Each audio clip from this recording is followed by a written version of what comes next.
위기가 없으면 진짜 위기입니다라는 제목으로 같이 한번 말씀을 나눠볼까 합니다.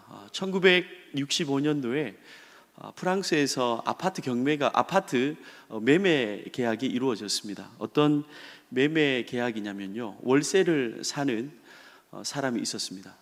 한 달에 500불, 지금 한국 돈으로 따지자면 한 63만 원 정도 월세를 내면 주인이 돌아가는 그 시점에 그냥 돈을 내지 않고 그 아파트를, 월세를 내는 사람의 아파트가 되는 것으로 계약을 했습니다. 월세를 내는 사람의 나이는 47세였습니다.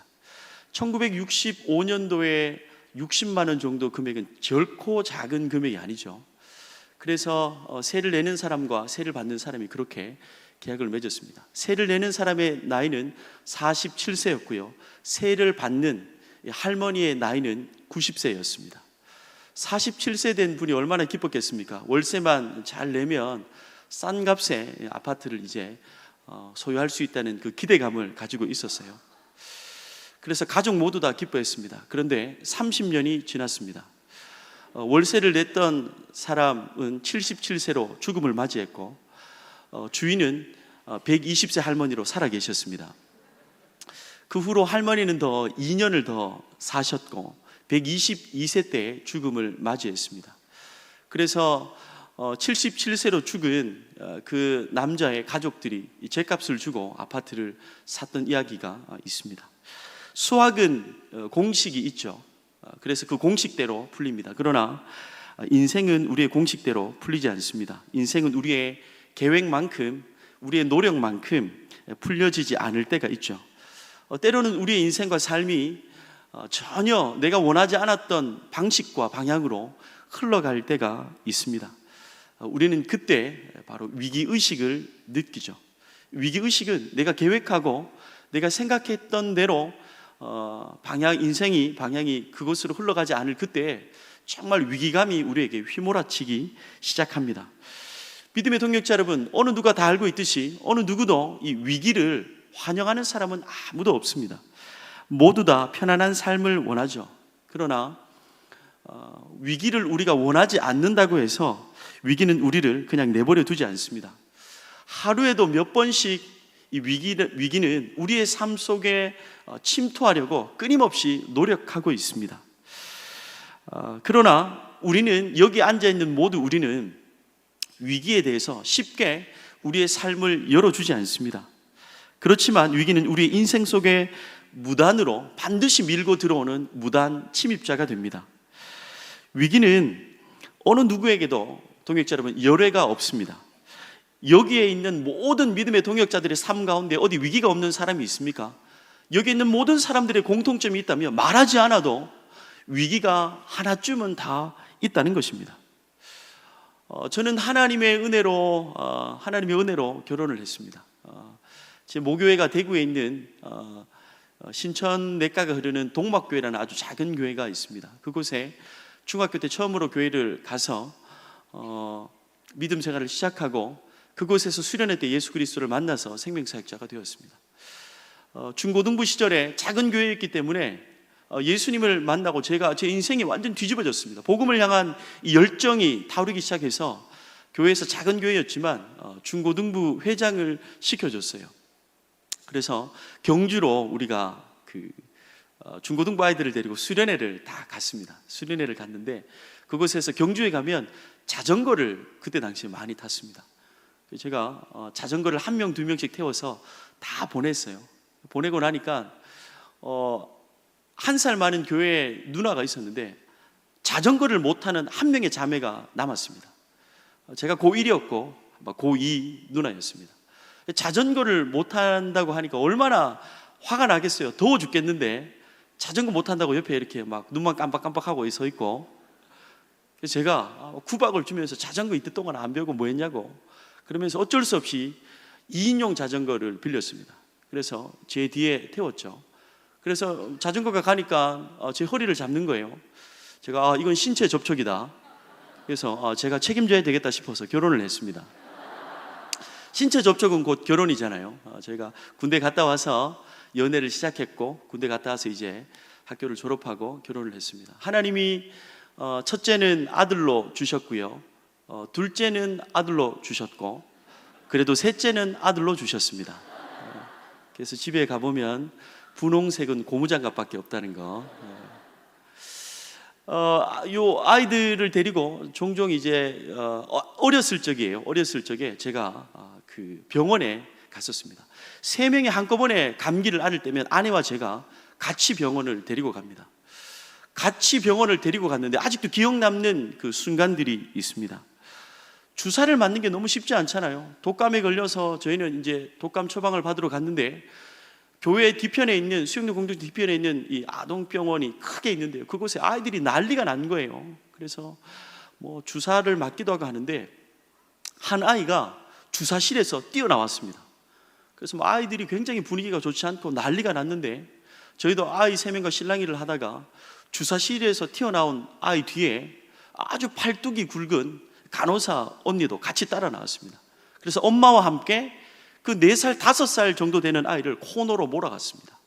그래서 점점 좁혀갔고, 그 간호사 분이 그 아이를 잡고 어깨에 들쳐매고 다시 주사실로 들어갔어요. 4살, 5살 된 그 아이가 외치는 소리 때문에 그 병원에 있는 모든 부모들이 웃음을 터뜨리고 말았습니다. 그 아이가 끌려가면서 어떤 이야기를 했을까요? 혀 짧은 소리로 그렇게 얘기했습니다. 사람 살려주세요. 거기 누가 없어요. 사람 살려주세요. 거기 누가 없어요. 지금 이 분위기처럼 다 웃고 말았습니다. 모든 사람들이, 어린아이든 어른이든 모두 다 위기가 있다는 것입니다. 조금 전에 위기를 통과했다고 해서 위기는 우리를 절대로 지나쳐 가지 않습니다. 위기는 우리의 형편을 봐주지 않죠. 위기 전문가에도 위기가 있고요, 설교단에서 위기를 어떻게 돌파해 나가야 할 것인가 설교하는 설교자에게도 위기가 있습니다. 위기는 우리를 힘겹게 만드는 것이지만 위기가 인류의 역사라고 해도 과언이 아니에요. 우리의 삶의 실제 이야기인 이 뉴스만 봐도 우리는 잘 알 수 있습니다. 뉴스의 소식들은 간단하죠. 위기를 겪고 있거나 우리가 위기에서 넘어졌거나 위기를 넘어선 소식들이 바로 뉴스의 소식입니다. 그것이 사람 사는 이야기죠. 그렇다면 언제부터 위기는 우리의 삶 속에 침투해 들어왔을까요? 인간이 타락한 이후에 위기는 그림자처럼 우리를 따라다니고 있습니다. 인류의 타락 이후에 이 위기는 그림자처럼 우리의 인생 가운데 늘 함께 동거하고 있습니다. 욥기 말씀을 한번 볼까요? 욥기 말씀에 욥기 14장 1절에 이렇게 기록하고 있습니다. 우리 다 같이 한번 읽어볼까요? 읽겠습니다. 여인에게서 태어난 사람은 상해가 짧고 걱정이 가득하며. 여인에게서 태어난 사람, 모든 사람이죠. 다 여인에게서 태어났습니다. 모든 사람은 결국에 걱정이 가득하다라고 이야기하고 있습니다. 다 웃고 있는 것 같지만 마음의 간스바리는 다 가지고 있습니다. 왜 사람들은 그러면 걱정하며 살아갈까요?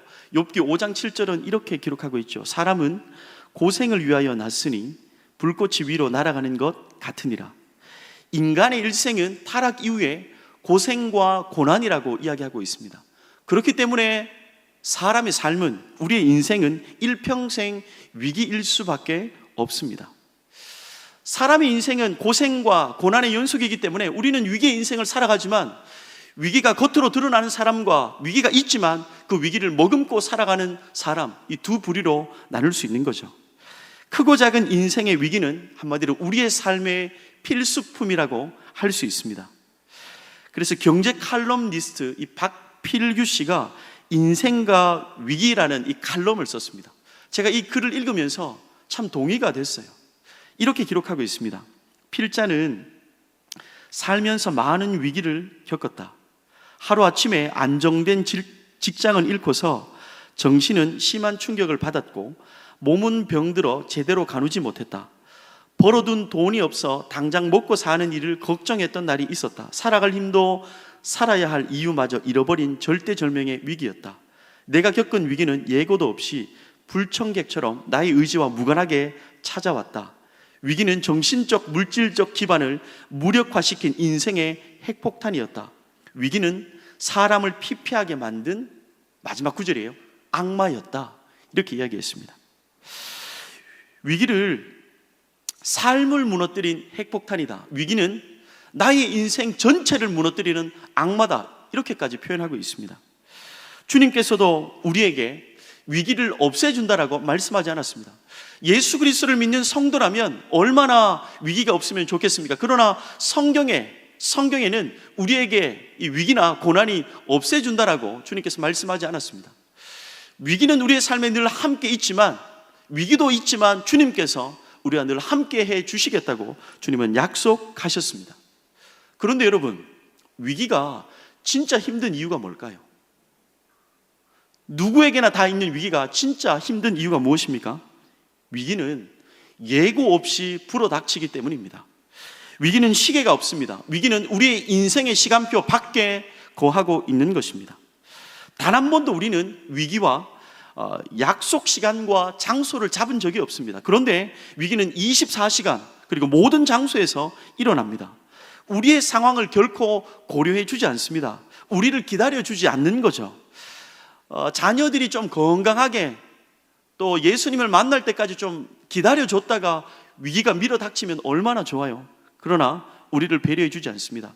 열심히 이것저것 벌어서 빚도 좀 갚고 자가집도 좀 마련하고 전세집도 좀 마련하는 그 순간, 결혼도 좀 해서 안정될 수 있는 그 시간까지 위기는 기다려 주지 않습니다. 그 상황을 절대로 감안해 주지 않습니다. 집에 아버지가 어머니가 위기인데요, 자식들까지 위기가 불어닥칩니다. 나의 건강의 문제까지도, 나의 관계의 문제까지도 위기가 밀어닥칩니다. 그때가 있는 거죠. 위기는 우리가 만난 대상 중에 그래서 가장 배려가 없는 상대임은 분명합니다.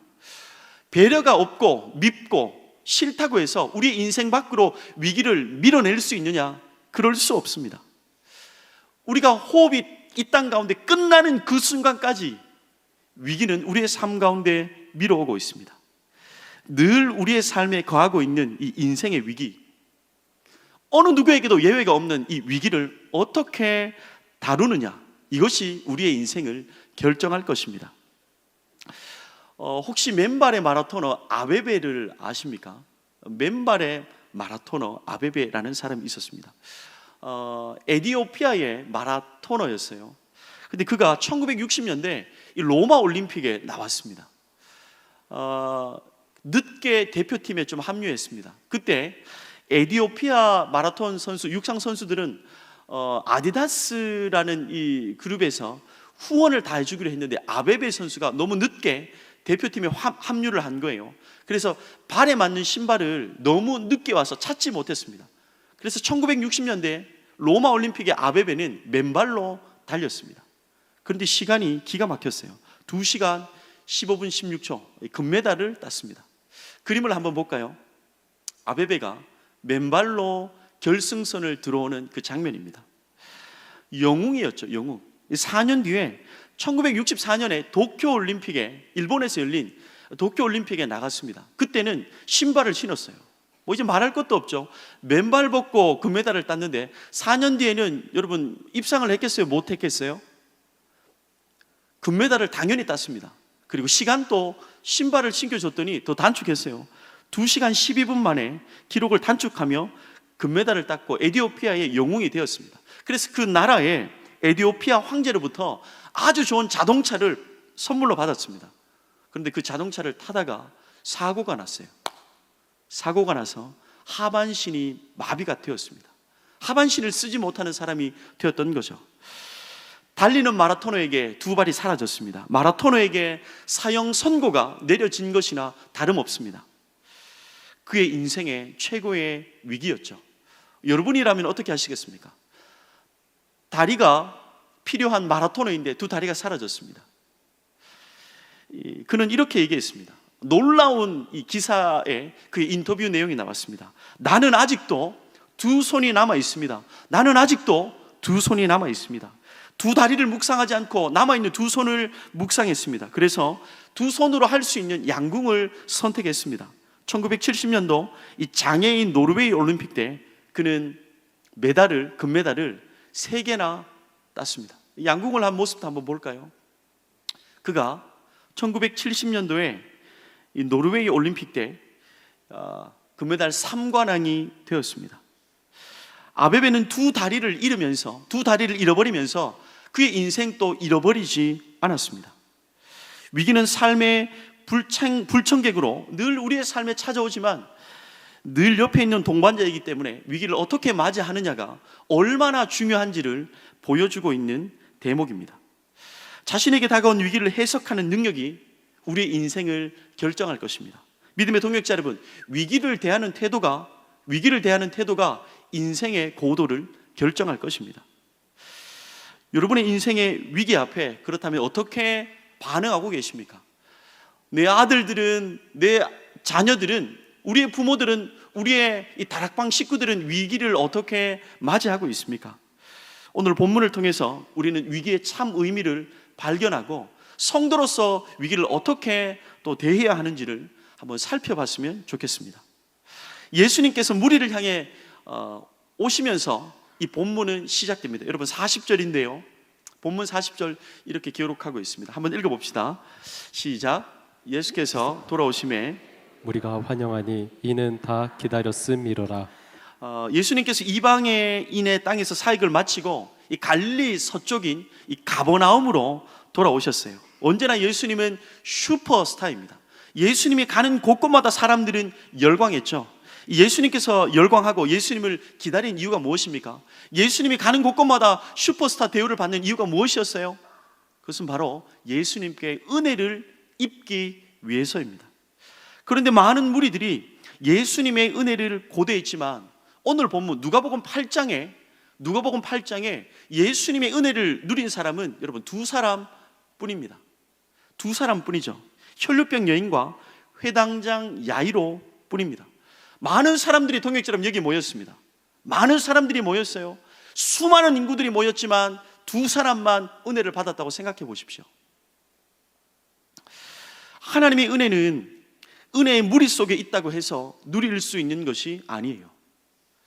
여러분, 하나님의 은혜는 은혜의 공동체 안에 있다고 해서 그 은혜가 내 것이 되는 것은 아닙니다. 교회를 다닌다고 해서 하나님의 은혜가 보장되는 것은 아니죠.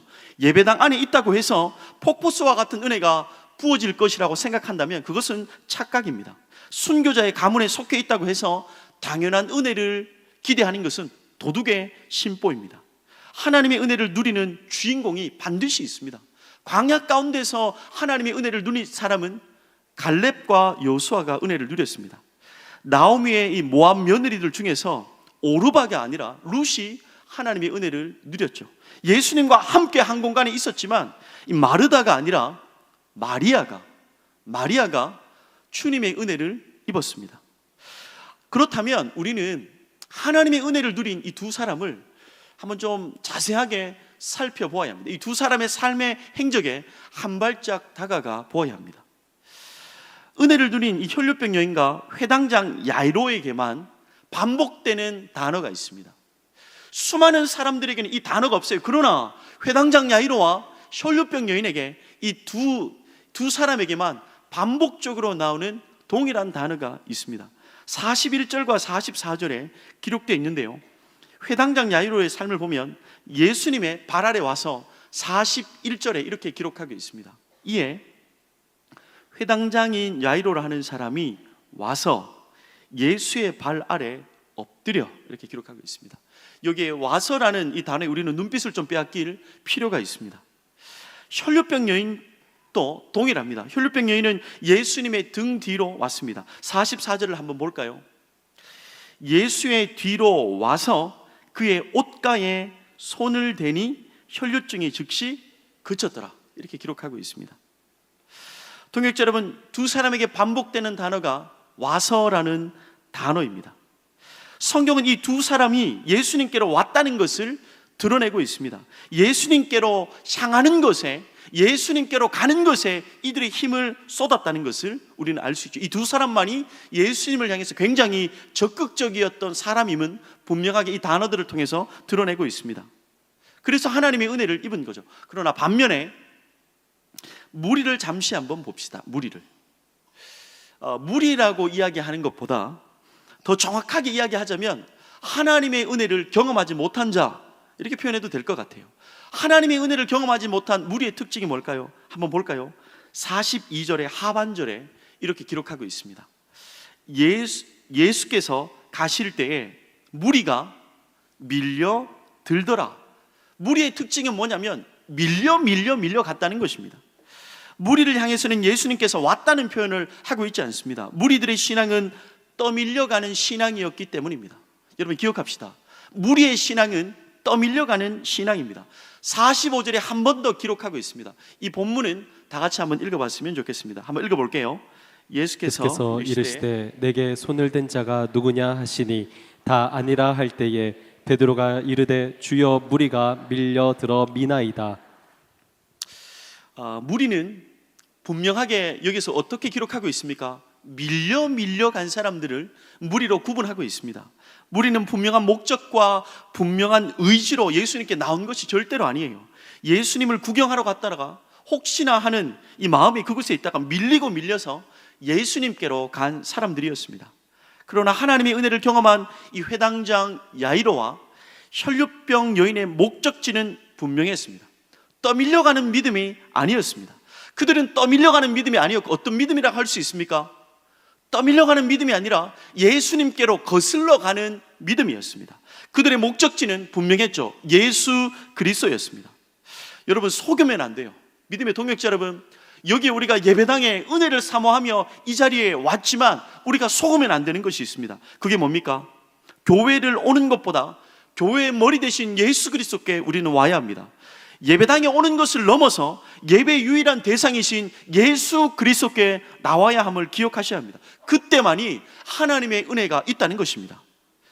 빙하가 아무리 커도, 여러분 큰 빙하를 봤습니까? 굉장히 큰 빙하가 있지만 산맥에서 떨어져 나와 버리면 그 빙하는 작은 물결에도 이렇게 떠밀려 갑니다. 빙하가 떨어져 나오는 그 순간 정말 작은 바람에도 빙하는 계속해서 떠밀려 가는 거죠. 아무리 힘이 센 이 고래라 할지라도 죽었다면 다른 물고기를 잡아먹는 고래라 할지라도 그 고래가 죽었다면 아주 잔잔한 파도에도 고래는 밀려 흘러갈 수밖에 없습니다. 동역자 여러분, 죽은 것은 흘러가게 되어 있습니다. 그러나 아무리 작더라도 살아있는 송사리다 할지라도 물결에 떠내려가지 않습니다. 살아있는 송사리는 물결에 떠내려가는 것이 아니라 거슬러 올라갈 수 있는 거죠. 믿음도 마찬가지입니다. 살아있는 믿음이 우리에게 필요합니다. 믿음이 살아있는 성도는 세상의 물결에 내려가지 않습니다. 위대한 성도는 주님을 향해서 가는 자들입니다. 주님을 향해 거슬러 가는 자, 그 한 사람 한 사람을 하나님을 절대로 그냥 내버려 두지 않으신다는 것을 우리는 본문을 통해서 알 필요가 있습니다. 믿음의 동역자 여러분, 세상에 떠내려가는 믿음이 아니라 주님을 향해서 분명한 포커싱을 가지고 주님께로 나오시는 믿음이 될 수 있기를 주님의 이름으로 축복합니다. 거슬러가는 믿음이 우리의 믿음이 될 수 있기를 축복합니다. 그래서 우리는 언제나 군중 속에 있는 것이 아니라 예수 그리스도께 있어야 합니다. 다락방 안에 있는 것이 안전한 것이 아니라 예수 그리스도께 있어야 안전한 것입니다. 군중과 함께 있는 것이 아니라 반드시 예수 그리스도께 있음을 소망하며 군중 속에 있지만 그 군중 속에서도 예수 그리스도께 있음을 통하여서 은혜를 누리셨으면 좋겠습니다. 그래서 큰 교회에 다닌다고 만족하지 마십시오. 여러분, 은혜가 넘치는 교회에 소속되어 있다고 해서 그것으로 절대로 안심하지 마십시오. 정말 행복한 다락방이 우리의 다락방이라 해도 그것으로 안주하지 마십시오. 은혜가 있는 이 금철 예배당에 있다고 해서 동역자 여러분, 은혜의 주인공이 된 듯 착각하지 마십시오. 그것이 우리에게 은혜를 보장해 주지 않는다는 거예요. 여기에 있다고 해서 우리의 믿음이 증명되는 것은 아닙니다. 어느 곳에 있든지 어느 자리에 있든지 내가 예수 그리스도께 있는가, 내가 예수 그리스도께 속해 있는가에 대한 점검이 필요합니다. 그래야 은혜의 주인공이 되는 것이죠. 역대하 16장 9절은 이렇게 기록하고 있습니다. 역대하 16장 9절인데요, 여호와의 눈은 온 땅을 두루 감찰하사 전심으로 자기에게 향하는 자를 위하여 능력을 베푸시나니, 예수 그리스도께 전심으로 거슬러 올라가는 자, 예수 그리스도께 매여 있는 자에게 그분은 외면치 않으시고 능력을 베푸신다고 말씀하고 있습니다. 그래서 성도의 실력은 무엇입니까? 성도의 실력은 내가 얼마나 가지고 있는가, 내가 얼마나 교회를 오래 다녔는가, 나의 성경의 지식이 무엇인가, 그것이 아니라 성도의 실력은 그리스도께로 가는 힘입니다. 성도의 능력은 그리스도께 거하는 것, 그것이 힘인 거죠. 그래서 우리의 신앙의 목적지는 분명해야 합니다. 여러분의 신앙의 목적지는 어디입니까? 신앙의 목적이 복입니까? 여러분, 신앙의 목적이 어떤 병 낫는 것입니까? 물질을 많이 모으는 것이 신앙의 목적입니까? 아니, 우리의 신앙의 분명한 목적지는 여러분, 복도 아니고 복의 근원이신 예수 그리스도이십니다. 제가 전도사 때 아버지가 전화가 오셨어요. 전화가 와서 아버지가 그런 얘기를 하시는 거예요.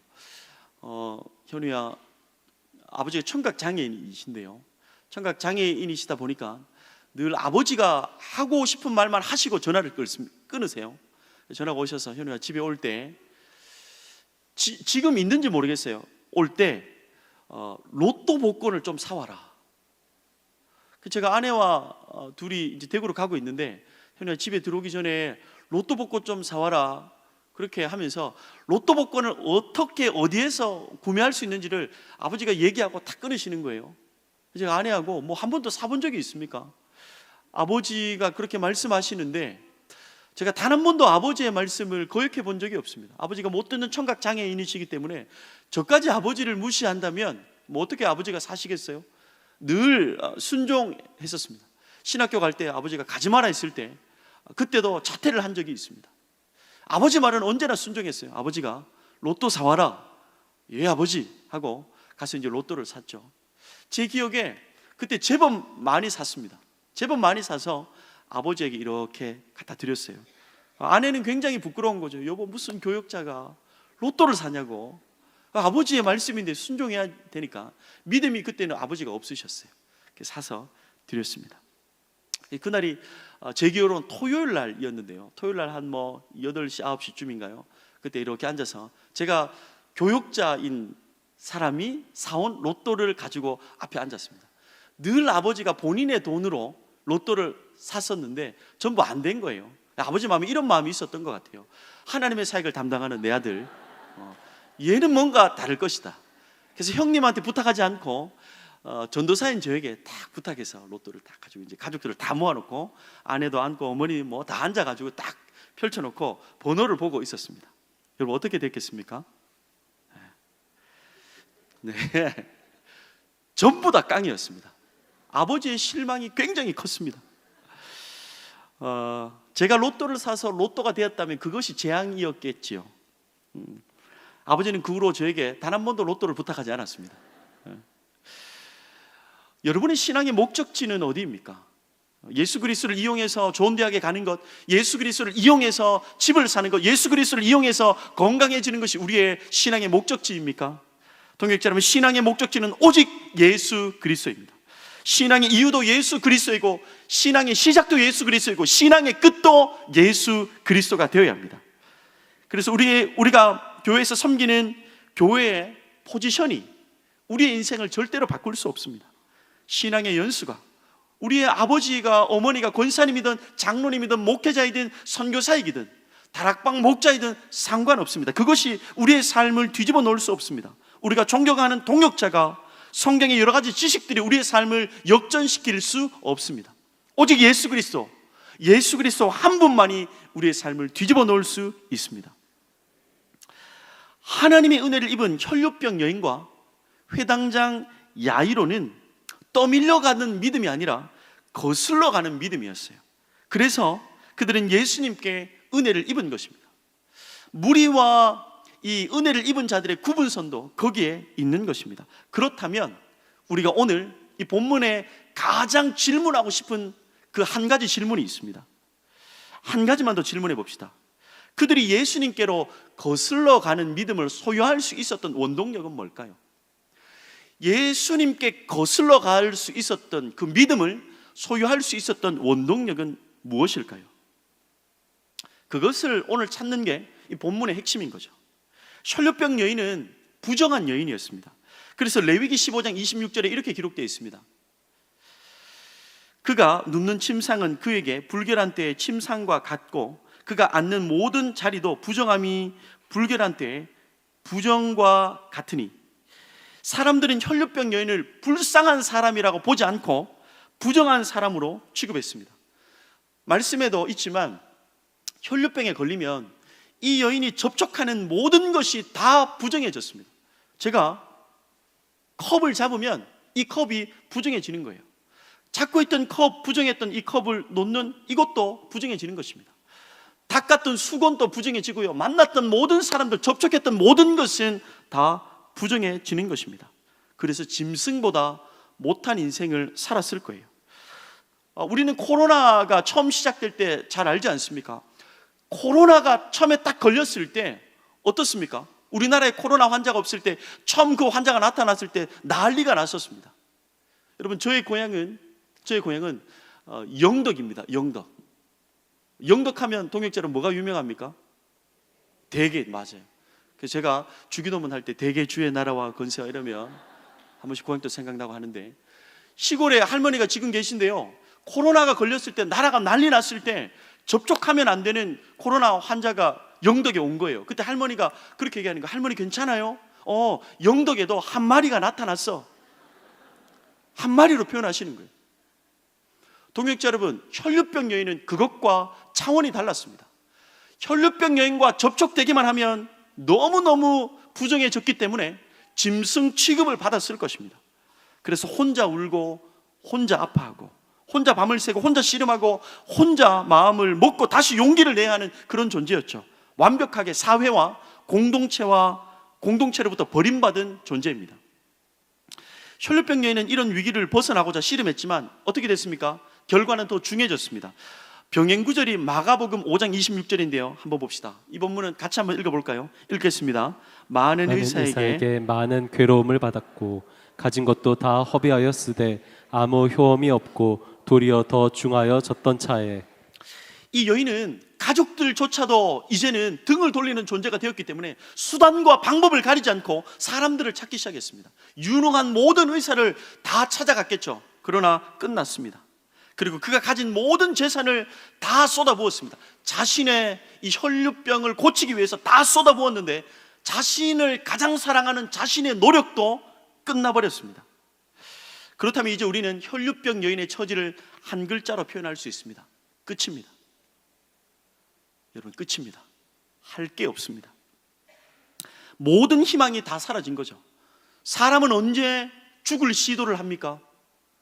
언제 모든 희망을 다 내려놓습니까? 낭망합니까? 마지막 남은 희망이 사라지면 그제는 끝입니다.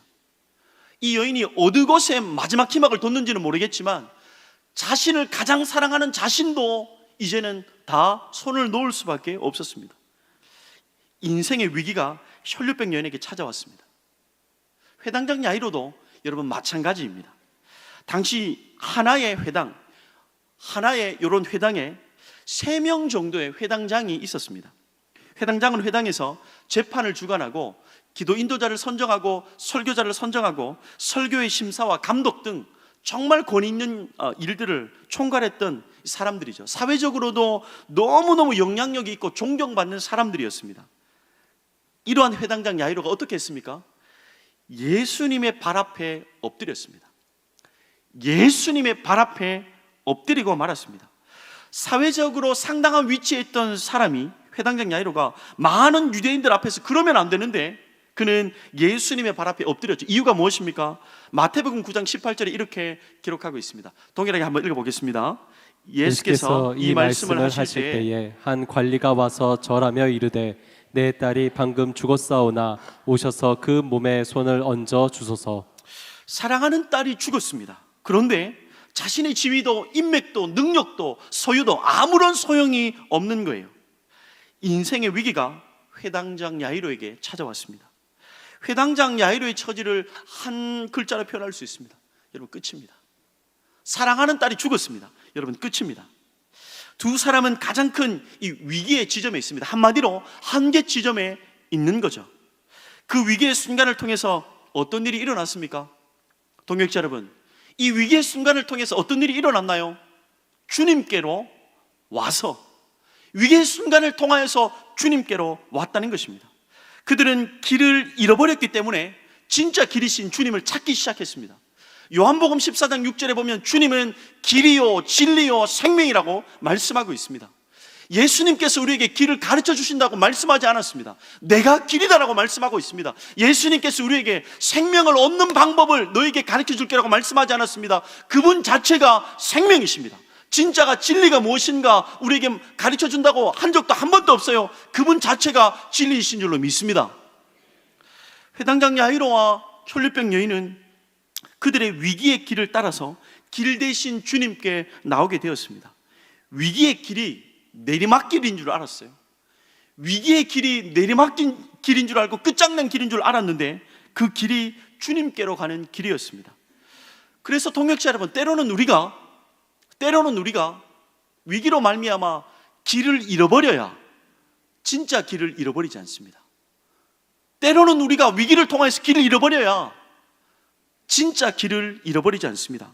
길을 잃어버릴 때 그제서야 진짜 길을 찾아 나서기 때문입니다. 위기의 길은 주님께로 가는 지름길입니다. 위기는 하나님을 향한 초고속 열차죠. 위기는 잠자던 우리의 영혼을 깨우고요, 위기는 잃어버렸던 하나님을 다시 찾게 하는 힘이 있고, 위기는 귀로만 들었던 하나님을 눈으로 배우게 되는 놀라운 은혜가 있습니다. 가짜로 믿었던 하나님을 진짜로 믿게 하는 힘이 위기이고, 죽었던 우리의 영적 세포를 일으키는 게 있다면 위기라는 거죠. 그래서 우리의 인생에 찾아오는 인생의 광풍은 버릴 것이 아닙니다. 위기는 가치 없는 것이 아니에요.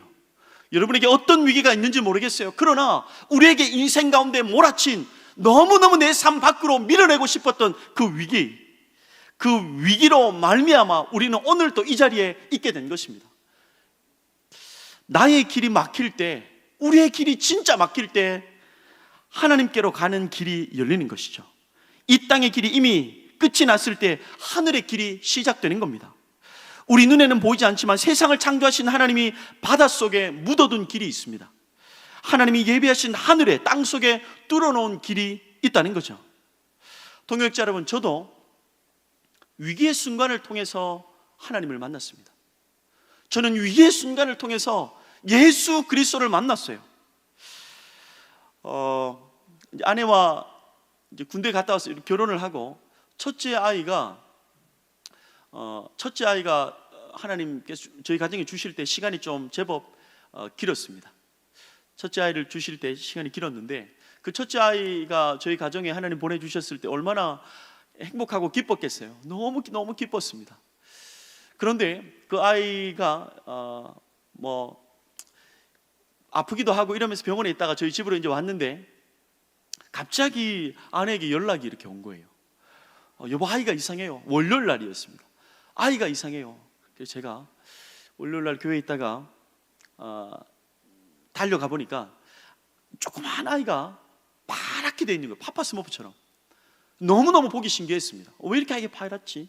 그래서 교회 의사인 집사님에게 아이를 데리고 황급하게 갔어요. 정말 그날 정말 비가 오는 날이었습니다. 그래서 막 비가 오든 말든 빨리 병원에 갔죠. 그러니까 늘 잘 봐주고 주사도 잘 놔주고 금방 고쳐줬던 이 의사 집사님이 이렇게 하시는 거예요. 목사님, 빨리 큰 병원으로 가셔야 됩니다. 빨리 큰 병원으로 가셔야 됩니다. 그래서 대학병원으로 가니까 그렇게 얘기하시는 거예요. 목사님, 아이의 몸에 핏줄이 제대로 안 돼 있습니다. 핏줄이 제대로 안 돼 있으니까 몸에 산소도 끝까지 가지 않고 피도 몸에 잘 돌지 않는 거예요. 막혀 있거나 끊겨 있거나 핏줄들이 문제가 있는 거예요. 그러니까 아이의 피도 산소도 문제가 있는 거죠. 제가 일단 인큐베이터 안에 넣었는데 점점 시간이 가면서 중환자실에 이 아이를 집어넣는 거예요. 그래서 제가 위급함을 느끼고 그렇게 얘기했어요. 그 대학병원에도 집사님이 계셨는데요, 집사님 수술합시다. 얘기하는 거예요. 목사님, 수술이 좀 힘들 것 같습니다. 일단 왜요? 수술하면 되잖아요. 근데 이 아이는 혈액이 응고가 안 된다는 거예요. 그래서 찢어놨을 때 목사님, 이거는 신중하게 한번 생각해 봐야 합니다. 저희가 인큐베이터 안에 넣고 중환자실에 아이를 다 집어넣고 뭐 온 곳에 몸에 바늘을 찌르고 이렇게 있었어요. 면회도 한 번밖에 안 되는 거예요. 아주 오랜 시간 동안 주신 첫 번째 아들. 그래서 심장이 있어서 수술도 못하는 아들을 인큐베이터 안에 이렇게 넣어두고 아내와 면회를 갔습니다. 기다렸다가 들어가서 최대한 많은 시간 보고 오려고 온몸에 바늘 꽂고 있는 아이 그 유리벽에 이렇게 아빠로서 기도하는 거죠. 무능한 아빠가 기도하는 거예요. 하나님 좀 고쳐주세요. 하나님 좀 살려주세요. 근데 어느 날 그 아이를 두고 이렇게 인큐베이터 유리관에 대고 기도하는데 뭐 아내는 뭐 난리가 나죠. 늘 수술도 안 된다는 그 아이 앞에 무능한 이 아버지가 어디 있습니까? 이렇게 기도하는데 제 마음에 그런 마음이 드는 거예요. 하나님, 내 심장 줄 수 있습니다. 하나님, 나 진짜 내 심장 줄 수 있습니다. 하나님, 거짓말 아니고 내가 진짜 필요하면 내 아들 위해서 하나님 내 심장 끄집어내 줄 수 있습니다. 그런 진짜 자신감이 생겼어요. 그렇게 기도하며 제가 주암산 대구에 있는 기도원에 올라갔습니다. 여러분, 아들의 수술이 안 된다는 그 사건 앞에 어떻게 기도하시겠습니까? 주암산에 올라가서 미친 사람처럼 기도했는데요. 여러분, 달구어진 후레이팬, 팔팔 끓는 후레이팬 위에서 온몸이 발가벗겨진 것처럼 올라가 있는 사람처럼 온 방을 대굴대굴 구르면서 기도했습니다. 정말 달궈진 후레이팬 위에 옷 벗고 있는 사람처럼 대굴대굴 뒹구르면서 하나님 앞에 원망하며 기도하고 또 내려와서 기도하고. 그런데 어느 순간 하나님 앞에 마음들이 좀 정리되면서 하나님 앞에 기도하다가 제가 거기에 주저앉아서 펑펑 운 적이 있습니다. 남들이 뭐라고 보든지 간에 아들을 두고 기도하다가 펑펑 운 적이 있어요. 왜 운지 아세요? 어느 순간 기도하다가 그런 생각이 드는 거예요. 하나님, 그날 똑같은 기도였습니다. 내 심장 줄 수 있습니다. 하나님, 고쳐만 주십시오. 거짓말 아닙니다. 하나님, 내 것 떼줄 수 있습니다. 고쳐만 주십시오. 그런데 그때 하나님 아버지가 생각난 거예요. 우리는 너무 사랑해서 자식을 위해서 우리의 목숨을 줄 수 있는 게 부모입니다. 그런데 우리를 너무 사랑해서 자식의 목숨을 내어준 한 분이 계셨습니다. 나를 너무 사랑해서 때로는 예수 그리스도를 이용하기도 하고 예수님을 정말 사용해서 부와 명예를 누리고자 하는 타락한 죄인인 나를 위해서 하나밖에 없는 아들을 내어준 하나님이 계셨습니다. 여러분, 자식을 위해서 죽을 수는 있지만 너무너무 사랑하는 무엇 때문에 자식을 내어놓을 수 있는 사람이 여기 어디 있습니까? 아니요. 우리를 향한 정말 미친 사랑, 하나님의 사랑이 제 안에 느껴지기 시작했습니다. 하나님이 우리를 너무너무 사랑해서 하나밖에 없는 아들을 내어놓았습니다. 당신이 아들을 죽일 시나리오를 다 썼고요, 아들이 침뱉음 당하고 발길질 당하고 살점이 다 떨어지고 마지막으로 아들이 외쳐도 예수님의 그 마지막 외침, 나의 하나님 나의 하나님 어찌하여 나를 버리십니까? 그 외침에도 하나님은 귀머거리가 되셨어요. 우리의 작은 신음에도 응답하시는 하나님이신데 하나님은 절대로 응답하지 않으시는 그 하나님, 우리를 너무 사랑하셔서 우리를 고아 만들 수 없어서 당신의 아들을 고아 만드신 그 하나님, 우리를 죽일 수 없어서 자신의 아들을 죽이신 예수 그리스도, 그 하나님의 사랑이 제 안에 느껴졌습니다. 하나님이 이렇게 우리를 사랑하시는구나. 여러분, 그 위기는 저에게 보통 위기가 아니었습니다. 하나님이 아들을 데리고 가시고자 하는 그 위기 앞에 제 모든 게 다 사라지고 모든 것이 다 없어지는 듯한 위기였습니다. 여러분, 저는 그 위기를 통해서 살아계신 하나님을 만났습니다. 살아계신 하나님이 우리를 얼마나 사랑하시는지 저는 그 위기를 통해서 하나님을 만났어요. 저는 위기를 통해서 금식 기도를 배웠습니다. 위기를 통해서 기도하는 방법, 위기를 통해서 예배당에 앉아있는 방법, 위기를 통해서 하나님을 진짜 사랑하는 것이 무엇인가, 헌신이 무엇인가, 그 위기를 통해서 알게 되었습니다. 오늘 또 우리의 삶에 다가온 위기는 쓸모없는 것처럼 느껴져도 믿음 생활하는 성도의 삶에 있어서 없어서 안 될 것이 있다면 위기입니다. 위기는 하찮은 것이 아니에요. 다만 우리가 그 위기의 가치를 모를 뿐입니다. 옥스포드 대학의 C.S. 루이스 교수가 강연을 다 끝나고 하고 나왔어요. 그때 학생이 물었습니다. 선생님, 정말 하나님이 살아계시고 우리를 진짜 사랑하신다면 왜 성도의 삶에 고난과 위기가 있습니까? 왜 이렇게 역경이 많습니까? 그렇게 물었어요. 그때 뭐라고 대답했습니까? 루이스 교수는 이렇게 대답했습니다. 만약 세상에 고난과 역경이 없다면 그렇지 않아도 교만한 사람들이 얼마나 더 교만해지겠나? 우리 인생 가운데 위기가 없다면 우리가 얼마나 교만한 사람이 될까요? 타락한 인간은 위기를 통해서 성도의 인생으로 빚어집니다. 위기를 통해서 하나님이 되려는 것을 포기합니다. 위기를 통해서 말씀을 읽고요, 위기를 통해서 진짜 예배를 경험하고, 위기를 통해서 기도가 얼마나 우리의 삶에 중요한 것인가 알게 되죠. 위기는 그래서 우리를 망하게 하는 것이 아니에요. 여러분의 삶 가운데 어떤 위기가 있는지 모르겠지만 그것을 통해서 하나님이 여러분의 삶을 망하게 하는 것이 아니라는 것을 알 필요가 있습니다. 19세기에 어쩌면 가장 유명한 화가 중에 한 명이었던 존 러스킨이라는 화가가 있었습니다. 그 존 러스킨이라는 화가가 어떤 부부 모임에 갔었습니다. 그런데 어느 파티에서 울상을 하고 있는 한 여인을 만나게 되었습니다. 자기가 이 파티에서 실크 손수건을 선물로 받았는데 거기에 잘못해서 잉크가 탁 떨어진 거예요. 까만색 잉크가 아주 비싼 고급 손수건에 떨어진 거예요. 화면을 한번 볼까요? 이렇게 떨어져 버렸습니다. 그러니까 얼마나 아깝겠어요. 그렇게 비싼 건데. 존 러스킨 화가가 며칠만 손수건을 좀 빌려주십시오. 5점이 찍혀 있으니 얼마나 보기 싫겠습니까? 너무너무 소중한 사람한테 받은 것인데. 그래서 존 러스킨이 가지고 가서 며칠 뒤에 이 여인을 찾아가서 다시 손수건을 이렇게 돌려주었습니다. 한번 볼까요? 화면을. 그 잉크 자국에 5점인 줄 알았는데 그 점을 가지고 작품점으로 삼아 아주 멋있는 꽃을 그려냈습니다. 5점인 줄 알았는데 그 잉크 자국은 작품점이었습니다. 우리도 마찬가지입니다. 위기의 삶을 통해서 하나님, 내 삶의 5점입니다. 이것 있으면 안 되는 사건입니다. 그러나 하나님께서는 그 5점을 통해서 우리의 인생을, 삶을 작품점으로 만들어 가시는 줄로 믿습니다. 위기의 순간을 통해서 하나님은 언제나 우리의 인생을 그저 그런 인생 말고요, 내가 무엇을 먹을까 마실까 입을까 그런 고민하는 성도 말고요, 주를 위해서 어떻게 죽을 것인가, 나 위해서 죽으신 주님을 위해서 내 삶을 어떻게 드릴 것인가, 그것을 고민하는 위대한 성도로 우리의 삶을 빚어 가신다는 것입니다. 이곳에 어찌 살아야 할지, 죽지 못해 사는 한 영혼이 있습니까? 여러분, 저는 알 것 같아요.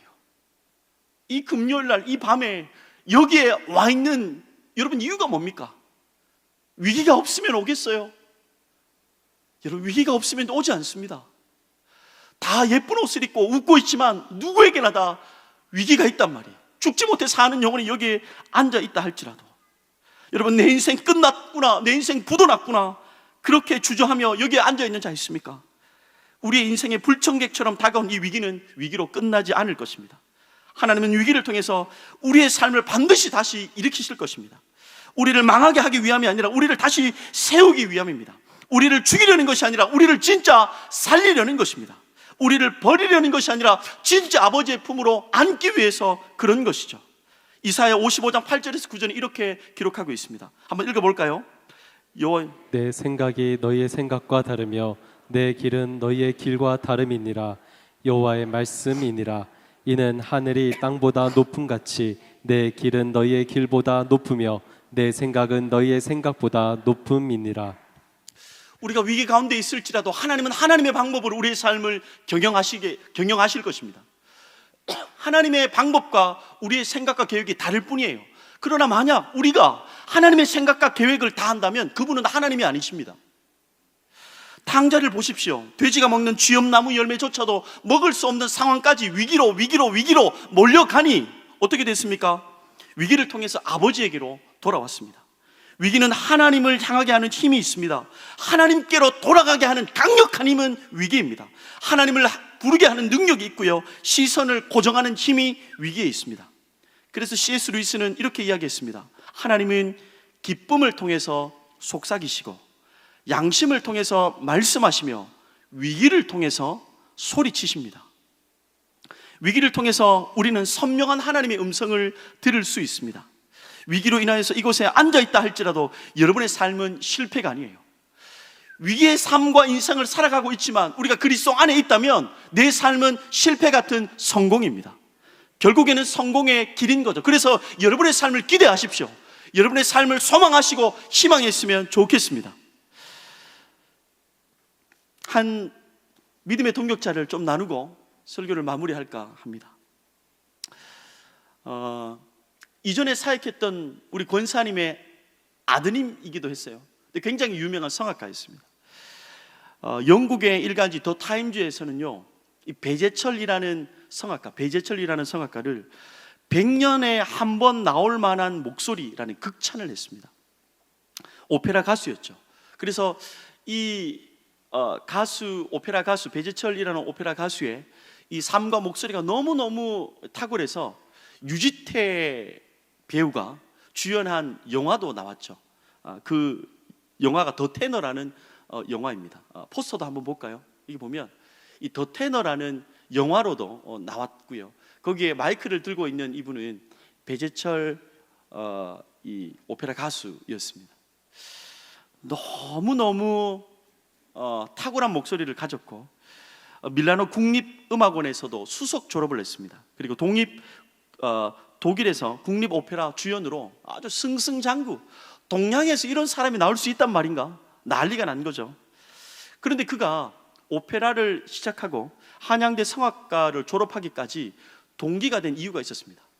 교회 성가대에 그가 서게 되면서 그의 재능을 발견한 거예요.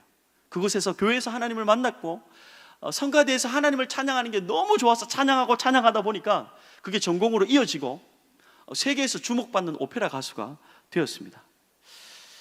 너무너무 잘 나갔습니다. 그런데 어느 날 갑자기 그의 목소리에 위기가 찾아왔습니다. 2005년에 갑작스럽게 찾아온 이 갑상선 암이 왔어요. 갑상선 암을 수술하다가 도중에 성대의 신경을 잘못 건드려서 그 신경이 떨어져 나가버렸습니다. 목소리를 잃어버렸습니다. 유명인이 되어서 전 세계를 누비고 있었는데 그제서야 다시 하나님 앞에 그가 엎드리기 시작했습니다. 너무너무 유명해지니까 하나님을 잊어버렸어요. 목소리에 위기가 찾아왔습니다. 그가 생각났어요. 내가 성가대 때 하나님 찬양하며 예수님 만났지. 그러면서 그가 하나님 앞에 다시 돌아가기 시작했습니다. 모든 것을 다 잃고 위기 앞에서 하나님 앞에 기도가 시작되었습니다. 하나님, 내가 잘못했습니다. 목소리를 다시 주시면 이 목소리로 하나님 찬양하겠습니다. 하나님, 제가 제 인생의 주인이었습니다. 그러나 이제 제가 주인됨을 내려놓고 주님의 종으로 이제 살겠습니다. 그래서 그가 일본에서 가장 탁월한 성대 수술이 탁월한 사람을 찾아가서 성대 수술을 받아요. 우리나라에서도 그렇고 세계에서도 그의 수술을 주목하고 방송을 했습니다. 수술을 하는 도중에 의사가 소리를 내보라고 하는 거예요. 그러면서 이렇게 얘기했습니다. 노래를 한 곡 불러보시죠. 워낙 유명한 오페라 가수잖아요. 노래를 한 곡 불러보시죠. 마이크를 수술 도중에 갖다 댔습니다. 그때 어떤 노래를 한 줄 아세요? 오페라 곡이 나올 줄 알았습니다. 주 하나님 지으신 모든 세계, 찬양이 흘러 퍼지기 시작했습니다. 우리 그의 모습을 한번 좀 봤으면 좋겠는데요. 한번 동영상으로 한번 짧게 보고 제가 한번 마무리 한번 해보도록 하겠습니다. 동영상을 한번 보시죠. 국제 오페라계에서 장래가 촉망되던 2005년 가을, 배재철은 목소리에 이상을 느낀다. 병원에서는 갑상선에 혹이 있다는 진단을 내렸다. 정밀 검사 결과 암이었다.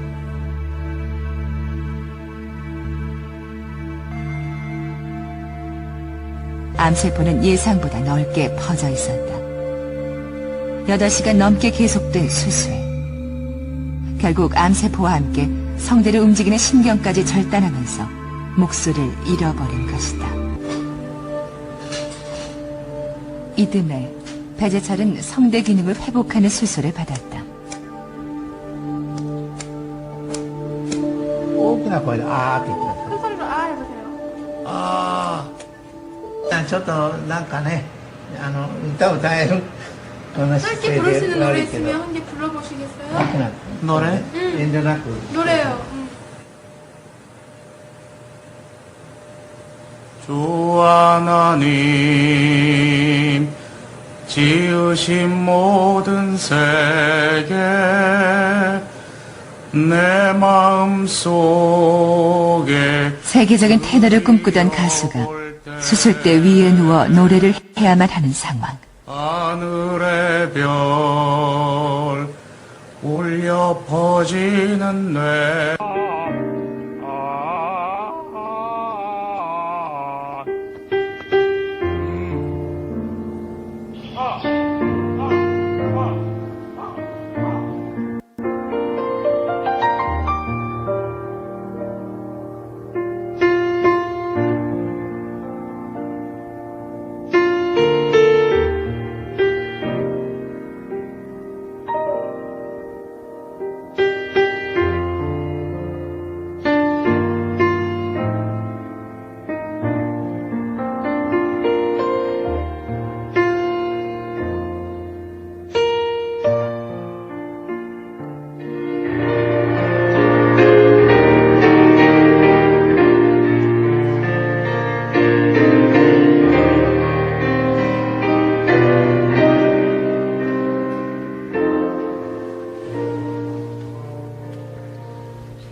그는 목소리를 잃어버렸지만 그 잃어버린 목소리의 위기 앞에 하나님을 다시 찾게 되는 은혜가 있었습니다. 믿음의 동역자 여러분, 인생의 위기 앞에 우리는 좌절하고 낭망할 필요가 없어요. 왜요? 여러분, 위기는 하나님께로 가는 가장 빠른 길이고 가장 강력한 길이라는 것을 우리는 알 필요가 있습니다. 옆에 있는 동역자에게도 말하지 못할 위기가 우리에게 있습니다. 수치스러운 위기, 내가 진짜 이제는 숨을 쉴 수도 없는 위기가 우리에게 있습니다. 여러분, 좌우가 가로막혀도 하늘길은 열려 있습니다. 위기가 끝이 나면 또 다른 위기가 올 것입니다. 그러나 본문에서도 알 수 있듯이 위기는 우리를 언제나 하나님께로 인도하게 될 것입니다. 우리를 예수님께로 움직이게 하는 가장 강력한 힘이 있다면, 타락한 죄인을 끌어당기는 가장 강력한 힘은 바로 여러분 위기에 있다는 것입니다. 우리의 자녀에게 건강의 문제 앞에, 물질의 문제 앞에 여기에 있다고 해도 하나님께 섭섭해하지 마십시오. 여러분, 하나님께 섭섭해하지 마십시오. 하나님은 그 위기를 통해서 우리의 삶으로 들어올 것입니다. 위기의 순간에 그래서 우리에게 필요한 것은 뭡니까? 위기의 순간에 우리에게 필요한 것은 딱 하나입니다. 내가 그것을 풀 힘, 능력, 여러분 아니에요. 우리는 안 된다는 것 알잖아요. 위기 가운데 혈류병약과 회당장 야이로가 한 것은 무엇입니까? 예수님께로 와서 주님께로 가는 힘이 우리에게 필요하단 말이에요. 다른 어떤 것이 우리에게 필요한 것이 아니라 주님께로 가는 힘이 필요합니다. 문제를 푸는 힘, 상황을 분석하는 힘이 필요한 것이 아니라 주님께로 가는 힘이 우리에게 필요한 것입니다. 여러분, 그래서 새벽을 깨우십시오. 예배의 자리를 사모하십시오. 기도의 자리에 목숨을 거십시오. 말씀을 읽는 것에 목숨을 걸어야 합니다. 그때 우리는 다시 일어나게 될 것입니다. 위기를 분석하는 힘, 문제를 푸는 힘이 아니라 주님께로 오는 힘이 필요하단 말이에요. 그 힘을 놓치는 순간 끝이지만 그 힘이 있는 순간 우리가 다시 우리의 삶을 기쁨의 삶으로 역전시킬 수 있을 것입니다. 그래서 저는 오늘 이렇게 결론을 내고 싶습니다. 어쩌면 위기가 없는 인생이 진짜 위기입니다. 여러분, 진짜 위기가 없으면 그 인생이 진짜 위기입니다. 위기를 통해서 우리가 하나님이 되는 것을 포기하고 하나님을 붙잡게 되기 때문이죠. 그래서 여러분, 위기입니까? 여러분의 삶이 위기입니까? 여러분, 이 문장은 죄송하지만 어쩔 수 없어요. 제가 경험한 바 위기입니까? 여러분, 동일한 말은 은혜입니다 라는 말입니다. 여러분, 위기입니까? 여러분, 은혜입니다. 요즘에 그 첫째 큰 수술한 제 아들은 머리에 손에 종양이 발견되어서 서울 삼성병원에 올라가야 되는 데서 올라갔는데요, 거기서 이렇게 얘기했어요. 아무튼 뭐 여러 가지 사건이 있는데 아내와 올라가서 수술합시다. 거기서 이렇게 얘기했어요. 수술이 안 됩니다.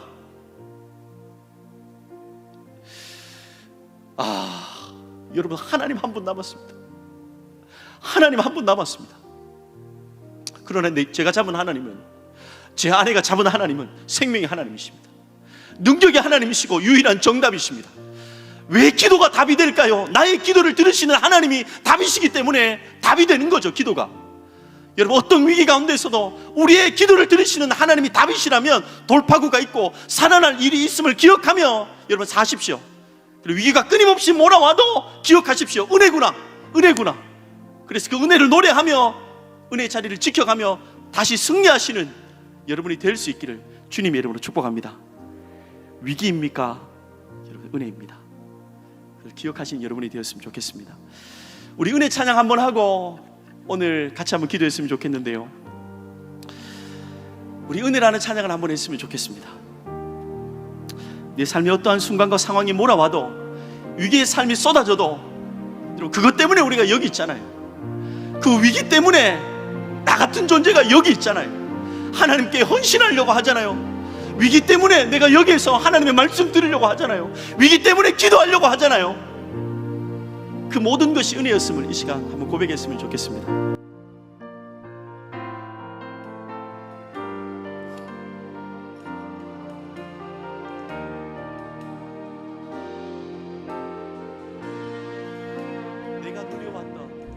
내가 누려왔던 모든 것들이, 내가 지나왔던 모든 시간이, 내가 걸어왔던 모든 순간이 당연한 것 아니라 은혜였소. 아침 해가 뜨고 저녁에 노을, 아침 해가 뜨고 저녁에 노을, 봄의 꽃향기와 가을의 열매, 변하는 계절의 모든 순간이 당연한 것 아니라 은혜였소. 모든 것이 하나님의 은혜입니다. 모든 것이 은혜, 은혜, 은혜, 한없는 은혜. 내 삶에 당연한 것 하나도 없었던 것을, 모든 것이 은혜,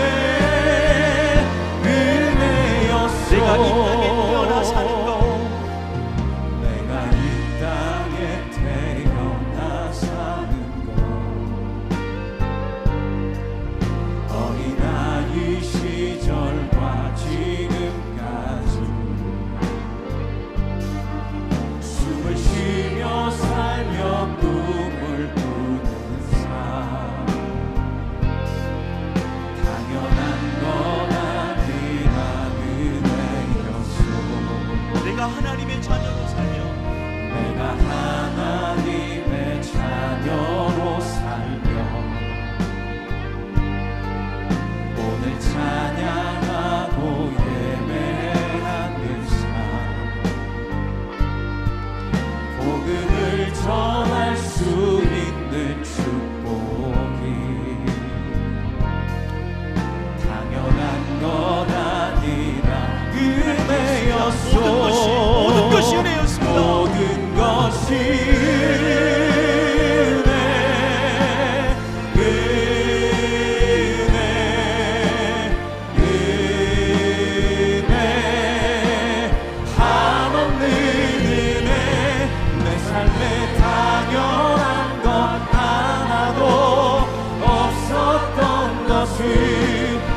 마지막으로 한 번 더 고백합시다.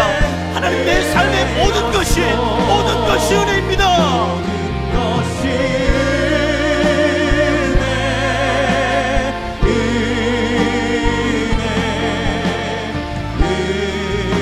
은혜 한없는 은혜 내 삶에 당연한 것 하나도 없었던 것을 모든 것이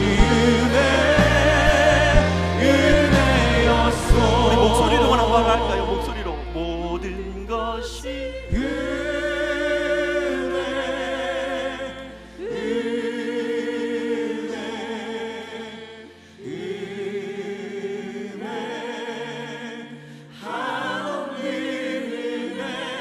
내 삶에 당연한 것 하나도 없었던 것을 모든 것이